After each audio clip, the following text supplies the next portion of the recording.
جس میں بہت بڑے بڑے ماڈرن جو آج کے پرنسپلز، وہ پرنسپلز طے کیے گئے تھے. وہ ریاست بنی تھی اور وہ ریاست ایک ماڈل ایسا تھا کہ اس کے بعد ایک جن کو کوئی جانتا ہی نہیں تھا، ایک قوم، ایک عرب قبیلوں میں تقسیم ہوئی قوم جس کی حیثیت ہی کوئی نہیں تھی، ان اصولوں کے اوپر چلتے ہوئے یہ دنیا کی تاریخ کا معجزہ ہے جو ہوا اس کے بعد. یہ میں نے شفقت محمود کو کہا بھی ہے کہ ہمارے بچوں کو ہر سکول، چاہے وہ انگلش میڈیم، چاہے اردو میڈیم، چاہے دینی مدرسے، سب کو 8، 7، 8 اور 9 کلاسز میں باقاعدہ سبجیکٹ پڑھائیں کہ نبی صلی اللہ علیہ وسلم کی جو زندگی تھی اور جو مدینہ میں کیا وہ کیا تھی.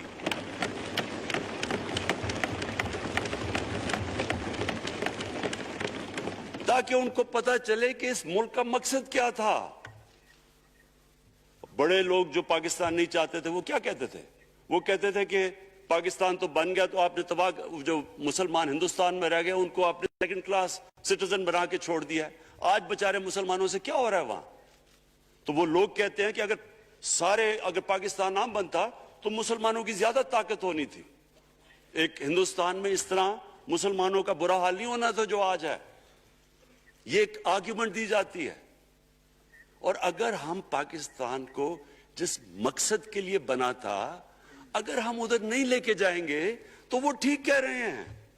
یہ تو نہیں تھا کہ وہاں ٹاٹا برلا تھے جو اربوں پتی اور یہاں یہ شریف اور زرداری اربوں پتی بن جائیں. اس لیے تو نہیں پاکستان بنا تھا. یہ ایک بڑی ہمیں ری الائن کرنا چاہیے اپنے نظریے کی طرف. ہمیں اپنا رخ چینج کرنا چاہیے واپس کہ یہ بڑا عظیم خواب تھا پاکستان کا. اور وہ جو تاریخ تھی، وہ جو اصول انہوں نے سیٹ اپ کیے، جن لوگوں کی حیثیت ہی نہیں تھی، یہ تاریخ کا حصہ ہے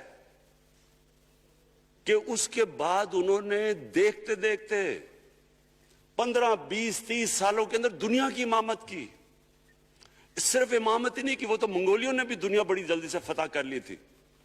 چنگیز خان نے بھی بڑی جلدی اس کی فوجوں نے فتح کر لی تھی. 100 سال کے بعد وہ ختم ہو گئے تھے. انہوں نے ایک دنیا کی عظیم سیویلائزیشن، جو ٹاپ سائنٹسٹ تھے، سارے دنیا کے ٹاپ سائنسدان، ایک عظیم کلچر. اور سب سے بڑی بات جو میرا آج میں کہنا چاہتا ہوں، انہوں نے ایک مورل سٹینڈرڈ سیٹ کی دنیا میں. جب مسلمان گئے انڈونیشیا اور ملیشیا، وہاں تو کوئی مسلمان کی فوج نہیں گئی، وہاں تو کوئی تلواروں سے نہیں فتح کیا. مسلمان تاجروں کا وہاں کردار دیکھ کے لوگ حیران ہو گئے کہ یہ کون لوگ آئے ہیں جو بالکل ان کی morality ایسی، نہ وہ کوئی دغا بازی کرتے تھے، نہ وہ کوئی دھوکہ دیتے تھے، اپنی زبان پہ کھڑے ہو جاتے تھے. لوگ ان سے امپریس ہو گئے کہ کون سی قوم ہے. دیکھیں اسلام ہم غلط فہمی میں ہیں، یہ سمجھتا ہے کہ جی تلوار سے اسلام پھیلا تھا. اسلام پھیلا تھا کہ وہ ایک انسان کے کیریکٹر کو ریفارم کرنے آیا تھا. ہم جب اللہ سے مانگتے ہیں، ہم نماز میں ایک ہی چیز مانگتے ہیں کہ اللہ ان کے راستے پہ لگا جن کو تو نے بخشی، ان نہیں جو غلط تباہی کے راستے پہ گئے. صرف نماز میں ہم یہ چیز مانگتے ہیں، ہر روز ہم پڑھ کے یہ مانگتے ہیں. یہ 2 راستے ہیں، ایک ہے تباہی کا راستہ، ایک ہے عظمت کا راستہ. نعمتیں کس کو بخشیں؟ اللہ کے پیغمبروں کو. اور جو دنیا کا سب سے عظیم انسان، جو دنیا کا سب سے عظیم لیڈر، جس کو اللہ نے سب سے زیادہ نعمتیں بخشیں، ہمارے نبی صلی اللہ علیہ وسلم. نہ کبھی اس طرح کا انسان آیا، نہ کبھی آ سکتا ہے. تو ہمیں راستہ بتایا کہ ایک ان کا راستہ ہے اور ایک دوسرا راستہ ہے، تباہی کا راستہ ہے. اور وہ جو ان کے راستے پہ چلتا گیا وہ ایک عظیم انسان بنتا گیا. ایک کتاب ہے، میں اپنے لوگوں کو ریکمینڈ بھی کرتا ہوں، کہ دی عرب کانکویسٹ، وہ پڑھنے والی کتاب ہے. اس میں بتاتے ہیں کہ جب مسلمان ایک دم دیکھتے دیکھتے دنیا میں پھیل گئے تو کوئی ایک آدمی نہیں تھا. ایک تو بڑے عظیم سپہ سالار تھا خالد بن ولید، لیکن وہ جو بھی بنتا تھا وہ جنرل عظیم بن جاتا تھا. وہ اس کتاب کے اندر لکھی انگریز نے ہے. وہ کہتے ہیں اس کی کوئی ایکسپلینیشن نہیں ہے کہ یہ کیسے ساری دنیا پہ چھا گئے. نہ ان کے پاس کوئی لیٹسٹ ویپنز تھے، ایک طرف رومنز تھے، دوسری طرف پرشینز تھے، وہ تو سپر پاورز تھے، ہتھیار تو ان کے پاس تھے.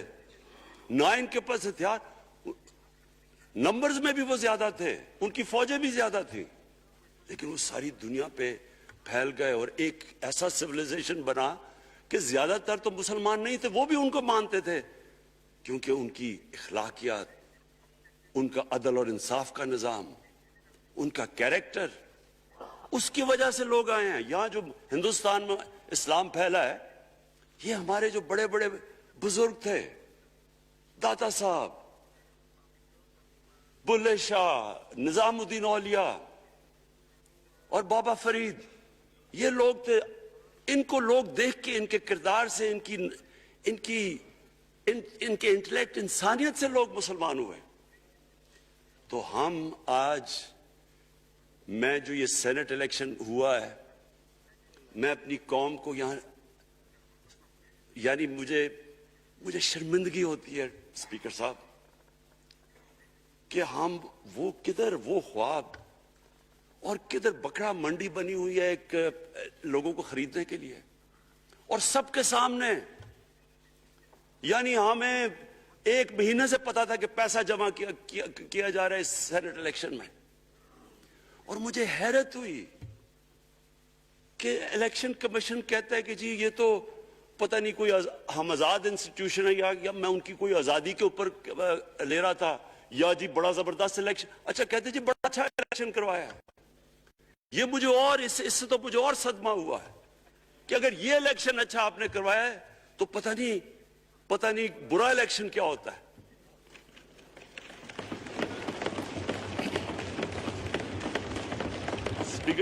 اسپیکر صاحب یہ دیکھیں، مجھے یہ افسوس یہ ہوتا ہے کہ ہم ایک چیز سمجھتے نہیں ہیں.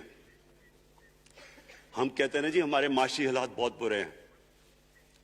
دیکھیں جی ہماری ڈیفیسٹ تھے، یہ ہمارے کرنٹ اکاؤنٹ، یہ جو بھی ہم کہتے ہیں، قرضے چڑھے ہوئے ہیں. یہ جو قرضے چڑھے ہوئے ہیں یہ ایک بیماری کے سمٹمز ہیں. بیماری کچھ اور ہے. اخلاقی طور پہ ہماری قوم کو تباہ کیا ہے، پھر معاشی تباہی آتی ہے. آج مجھے ایک ملک کا بتا دیں جس کی اخلاقیات اوپر ہو، جن کے مورل سٹینڈرڈز اوپر ہوں اور وہ غریب ہو.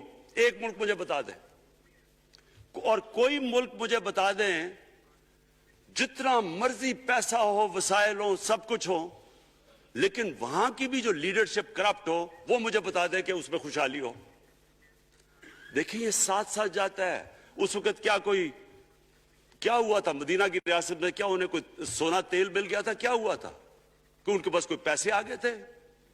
کیسے وہ اوپر اٹھ گئے تھے؟ کوئی انہوں نے قرضے لیے تھے؟ کس طرح اٹھے تھے اوپر؟ دنیا کے عظیم لیڈر نے ان کی اخلاقیات اٹھا دی تھی. صادق اور امین،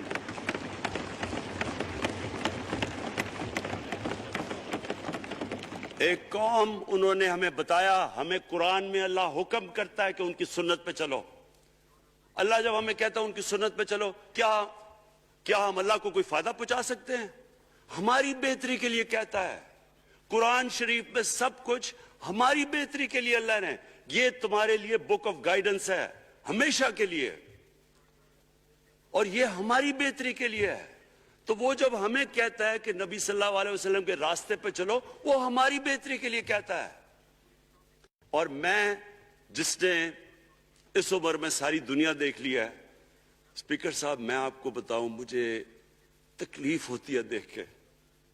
جب میں یہ مغربی ملکوں میں جاتا ہوں، اسکینڈینیویا میں، سوئٹزرلینڈ میں، آپ وہاں کے اخلاقی سٹینڈرڈز دیکھیں، ان کی مورل سٹینڈنگز دیکھیں. شرم آئے گی آپ کو کہ جو ہمارے ملک میں ہو رہا ہے. اور یہ جو سینٹ کا الیکشن ہوا ہے، آپ کو افسوس ہوگا کہ ہم وہ